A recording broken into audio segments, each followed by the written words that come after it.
Hello and welcome to the Poisons and Pestilence podcast, episode 42, Manchineel Sugar. So currently the focus of our historical plot is upon the period between the 13th and 18th century. So far we traced interest in poison weapons as an aspect of the history of the adoption of gunpowder, first in the east and then in the west, which turned essentially into a story of the way in which the power of gunpowder captured the imaginations of military engineers in the period of broader transformation in the scale and character of warfare. And of course, we also uncovered a range of bizarre ideas for poison-based weapons in a host of obscure manuscripts. I really did have the best time. We also looked at the use of poisons as tools of assassination, particularly in Renaissance Italy. And by accident, rather than design, both of these episodes will provide some useful context for making sense of the subject to which we now turn.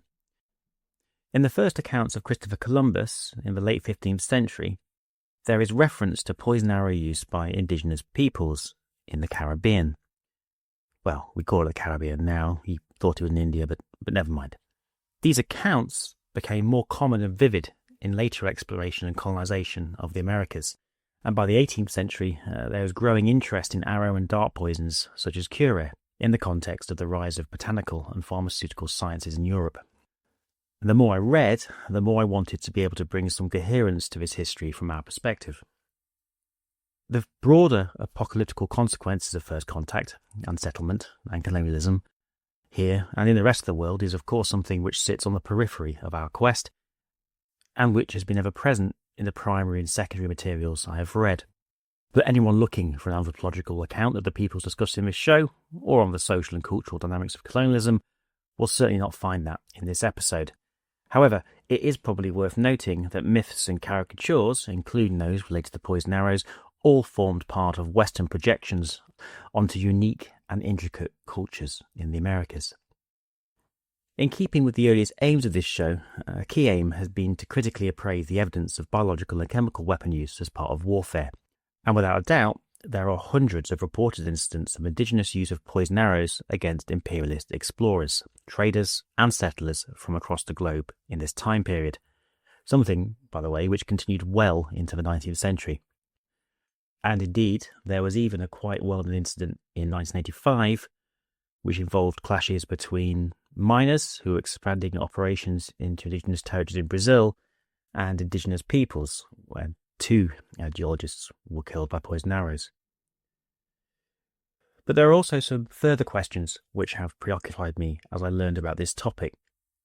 First, I was interested in better understanding the cultural reference points that Europeans would use to make sense of indigenous poison arrow practices in cultural terms. We now know that poisons were of interest to some from a military perspective in this period, but these interests were strange. They were always peripheral and usually morally suspect. Second, I was also interested in how so many poisons with histories of indigenous use would enter modern Western science in the 19th century. And this will become particularly important, I think, because of the rise of toxicology and related fields during that period can help us better understand and contextualize the growth and interest in both chemical and biological weapons in the 20th century. Now, I was going to try and cover the entirety of the colonization of the New World in one episode. This didn't work out. So as it currently stands, my plan of action is that we will break up this topic into at least 2 episodes, probably 3. We'll have to come back to it next season, but either way, we'll see how it goes. In this episode, we're going to focus narrowly on the earliest European reports of poison arrows. Among the many fragments left behind in the historical record of earliest contact with the Americas, we find curious, often fleeting references to poison arrows written by early European explorers. Accounts which were sometimes the first and last that was ever heard of certain peoples because of a disease, violence and displacement which followed in the wake of first contact. So what do we do with these fragments? How do we make sense of them? In this episode, we'll begin to unpack the earliest European accounts of poison arrows, and we will explore how Europeans saw the world in the 15th and 16th centuries and how those views shaped their interpretations of indigenous warfare and hunting practices. We will also draw upon more recent toxicological and ethnographic studies to help build a more detailed picture of indigenous poison arrow hunting and warfare in this period. A helpful place to start is to consider what patterns there are in the global history of poison arrow and dart use in hunter-gatherer communities, which have been revealed in the existing scholarship. First and foremost, for our purposes, it's clear that poison arrows and darts are primarily a tool of hunting, with use in warfare tending to be an auxiliary development as an aspect of bow and dart hunting more broadly. Now, in many tribes, there is little, if any, distinction between the bows, arrows and darts of hunting and warfare. However, in particularly violent times, there is some limited cross-cultural evidence that you do sometimes get specialisation. In relation to poison arrows and darts in particular, there is even fewer examples of the refinement of arrow and dart poisons for warfare, although perhaps more common is where a range of arrow poisons are available and that warring parties might opt to use those poisons which are perhaps the most difficult to treat, and so rather it's a process of selection rather than development. There is also at least one example of peoples who did not hunt with poisons, who had either retained or newly adopted the use of poison arrows exclusively in warfare. It is also worth noting that some peoples would improvise weapons utilising arrow poisons, and this included the use of arrow poisons on defensive spikes made of cane or reed, which would be used to defend territory, and we'll come back to that as a practice as it was prevalent in certain parts of North America in the 18th and 19th centuries. Now, poison arrow and dart use is of course embedded in the broader culture of the society that employ them. All indigenous communities which utilise poison arrows, for example, have to pass on knowledge and techniques of production and ensure the safe and effective use of poisons. But they all do this in slightly different ways. Now, some strategies are quite common and elemental. In most tribes you come across, you see the poison is applied behind rather than on the tip of the arrow point, and this of course is to reduce the risk of accidental injury. Other aspects, however, such as the rituals of production and storage, are embedded in a more complex cultural web, marrying practical skills, spiritual belief systems, and social hierarchy. It's often the case, for example, that communities hold superstitions about a range of external events or forces which can impact upon the toxicity of the poisons they produce. It's also worth noting that despite the timeless and traditional character of poison arrow hunting practices, that adaptation happens. For example, some tribes may trade for hunting poisons from neighbours or for steel arrowheads. There is also at least one tribe in Central Africa who have been using crossbows to deliver poison bolts for centuries. And it seems likely that the crossbow was adopted after contact with Europeans. It's also worth noting that the character of intertribal warfare is at least as varied as the range and scale of the types of hunter-gatherers there are, from small hunter-gatherer tribes to those that specialise in raiding, simple farming communities and larger agricultural societies. And changes can occur rapidly. Another key thing to consider is that the poisons employed also vary globally in terms of which local flora and fauna they are sourced from. Although from a modern scientific perspective, many of these poisons are quite closely related in both taxonomical and toxicological terms. And so it's probably worth doing a bit of a global review in order to characterise the various types of poisons we're going to be talking about today. We'll begin our journey in East Africa, with its vast savannas, mountains and shimmering lakes, where the history of poison arrow hunting can be traced back millennia in the archaeological record, and where a small number of hunter-gatherer communities continue their own variant of the practice. Most notably, the Hadza hunter-gatherers living near Lake Aizi in northern Tanzania. The Hadza employ extracts from vines, flowering plants and trees that contain high concentrations of cardiac glycosides, compounds that in small doses have found their way into modern medicine to treat heart conditions like arrhythmia and congestive heart failure. In higher doses, these compounds disrupt heart function, leading to cardiac arrest. A hit from a poisoned arrow can fell a large animal, such as a giraffe, within a couple of minutes, or else slow the animal so that a death blow can be administered. Now, if we shift westward to the regions between the smiling coast of Gambia, the monsoons of Gabon and the Great Lakes, we find a similar story unfolding. Various species from the same genus employed by the Hadza, including Strophanthus hispidus, produce seeds containing high concentrations of cardiac glycosides. And in this region, as with other regions, the abundance of this type of plant certainly becomes understood as a potential resource for Western pharmacology in the 19th and 20th centuries. In southern Africa, in addition to a comparable range of plant poisons, we find the first toxin which is sourced from insects. Several indigenous people use poison extracted from the larvae and pupae of certain types of beetles, such as the hemolytic poison Diamphidia, and this is still used in the region by some indigenous San communities today. In northern Asia, as was the case in Europe historically, with the aconites, which have dominated among indigenous arrow hunters. Any gardeners out there will likely be familiar with cultivars of Aconitum napellus, or monk's hood. The alternative name for this plant, by the way, is wolfsbane, something which perhaps explains why wolves are somewhat less common in much of Eurasia than they used to be. Other curiosities are to be found in India and Southeast Asia, including the plant toxin strychnine, something which has found continued use in the rest of the world as a pesticide since at least the 19th century, as well as Antiaris toxicaria, a tree with a wide distribution across tropical regions. The arrow poison that can be produced from this tree, which is also referred to as the upas tree, has a fearsome reputation. A reputation certainly galvanized by a number of famous 19th century explorers and naturalists. Indeed, it is reported in an illustrated history of the world from this era that arrows anointed with the poison from this tree caused the 7 up, 8 down, 9 death. A moniker which denotes the number of steps one is expected to be able to take before expiring. You get 7 if walking uphill, 8 if walking downhill, and 9 if walking on level ground. The amount of time you can leave between these steps is not recorded, but does seem to lend itself very well to a Jan de Bont movie potentially starring Nathan Statham. It is here then we turn to the Americas. The colonisation of the Americas, of course, begins with the errant discoveries of Christopher Columbus at the end of the 15th century. The history of these early expeditions is still coloured by the diaries and letters produced by Europeans. In many accounts of expeditions between the 15th and 17th century, at least passing reference is made to poisoned arrows and darts. This includes, for example, the first 2 voyages of Christopher Columbus, which first explored the Caribbean islands, as well as an accounts of later explorations and settlements of South America and the coastal areas around the Gulf of Mexico.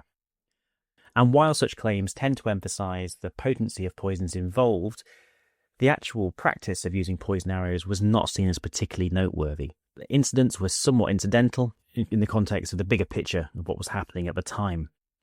One of the earliest anthropological reflections on poison arrows appears around 30 years after the first expedition by Columbus. It comes from Oviedo, a Spanish soldier, historian, writer, botanist and colonist who produced perhaps the first natural history of the Caribbean islands, and which was published in around 1526. Oviedo characterized the use of bows and arrows, including poison arrows, as a primordial ancient practice which naturally emerged from hunter-gatherer peoples.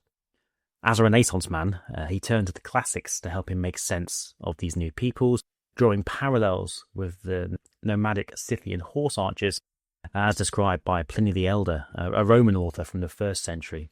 Oviedo, of course, might have looked closer to home for cultural reference points when it came to poison arrows.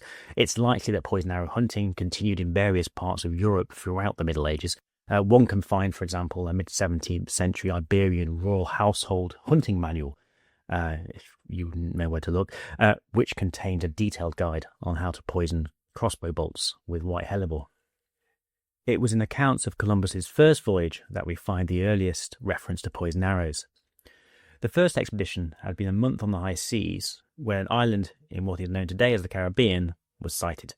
His first contact were the indigenous peoples living on the islands north of Cuba, as well as the Cuban coast, who are known as the Taino. Now, these initial meetings appear to have been very peaceful, friendly in fact. However, from the earliest contact, his understanding was coloured by accounts from the Taino of tribes of violent raiders on the more southerly islands, who he and others would come to refer to in the expansive and increasingly disparaging term Carib. So placing this first meeting in some regional and historical context, We know that Columbus first made contact with the community of Taino. These were a people that were very prevalent across the Caribbean, and there's been significant archaeological and anthropological research on their history. In pre-Columbian history, the Taino were one of the principal inhabitants of the Greater Antilles, and in this period, the Taino lived in agricultural societies with villages and settlements tending to be organised into chiefdoms, loosely aligned as part of regional confederations.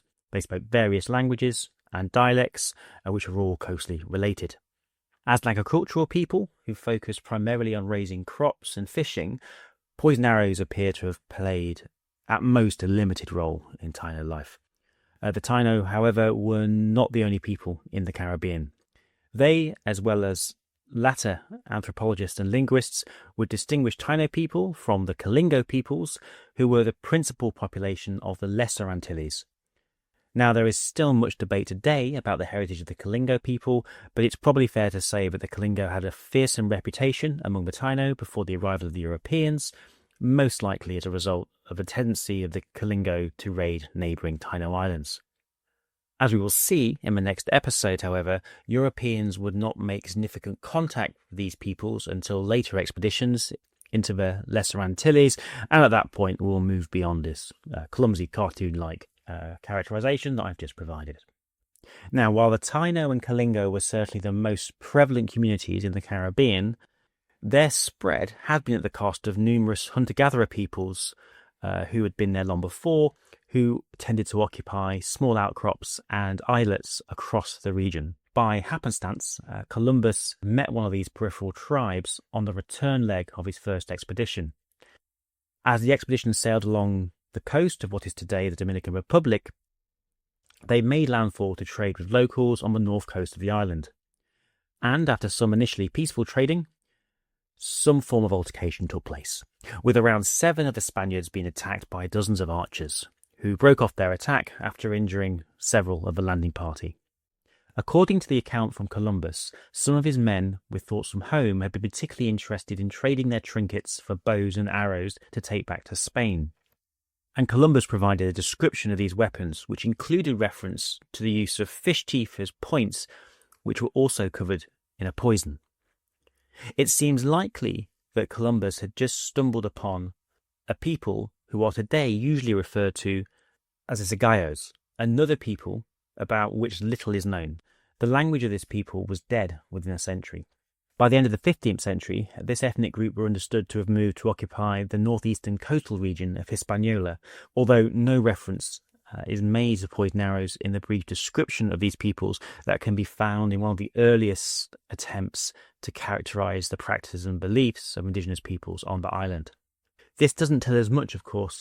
We are then, it seems, reaching a wall when it comes to deciphering the specific context of the earliest reference to poison arrows at a site which the Spanish today still call the Bay of Arrows as a result of this initial altercation. What we do know, however, is that in addition to this early incident, that repeated reference is made to knowledge of poison arrows among communities that the Europeans met, although this was often framed in terms of the fear the Kalingo raiders or local hunter-gatherer tribes. For this reason, it appears that knowledge of how to treat the wounds caused by poison arrows was more widespread than the practice itself, specifically a poultice of a plant of what today is still aptly known as arrowroot, although the actual effectiveness of this treatment in terms of drawing out or neutralizing toxins is certainly questionable based on what we know about the chemistry of this plant today. Where poison did form part of hunting practices, something which was perhaps more common in the smaller islands of the Lesser Antilles to the south than in the larger northern islands, there appears to have been a range of local plant poisons available. The most infamous was the Manchineel tree. Now, the Spanish quickly learnt that it was a good idea to give this tree a wide berth. All parts of this plant are toxic, containing strong irritants, which cause blistering, if eaten, burned, or handled, or, as at least one unfortunate explorer found out to their cost, if he decided to take a nap below the boughs of one. It's also claimed that this tree formed the basis of arrow poisons used by some indigenous communities. Other candidates are species of plants known to contain toxylbumin. This family of toxins includes the more familiar abrin and ricin toxins produced by related plants in other parts of the world. There were also a number of other indigenous species which produced irritating latex and sap. such as the sandbox tree. Now, not only does the trunk of this tree boast some truly gruesome-looking spikes, it is also referred to as the dynamite tree, as it has an explosive seed dispersion method. Google it, it's worth it. The sap from this particular tree has also apparently been used by some indigenous peoples to poison waterways in order to make fish easier to catch. In summary then, there exists only tantalising glimpses in relation to indigenous poison arrow use among those first societies which were displaced, transformed and destroyed as a result of first contact with Europeans from the late 15th century onwards. First European contact with the peoples of the Greater Antilles did likely involve a few isolated incidents in which Europeans were attacked with poison arrows, particularly when they came into contact with certain hunter-gatherer tribes in the region. However, many of the Taino communities they met, which dominated the larger northern islands, which were the focal points of early exploration, used arrow poison in neither hunting or warfare. Perhaps more significant then are the insights we get into how Europeans struggled to grasp the complex cultures and ethnobotany of the peoples they met. In the next episode, we continue this story as we follow expeditions into the interior of the Americas, as well as the Lesser Antilles. And that's it for this episode. I hope you can join us next time as we continue our antisocial history of biological and chemical weapons and warfare on the Poisons and Pestilence podcast.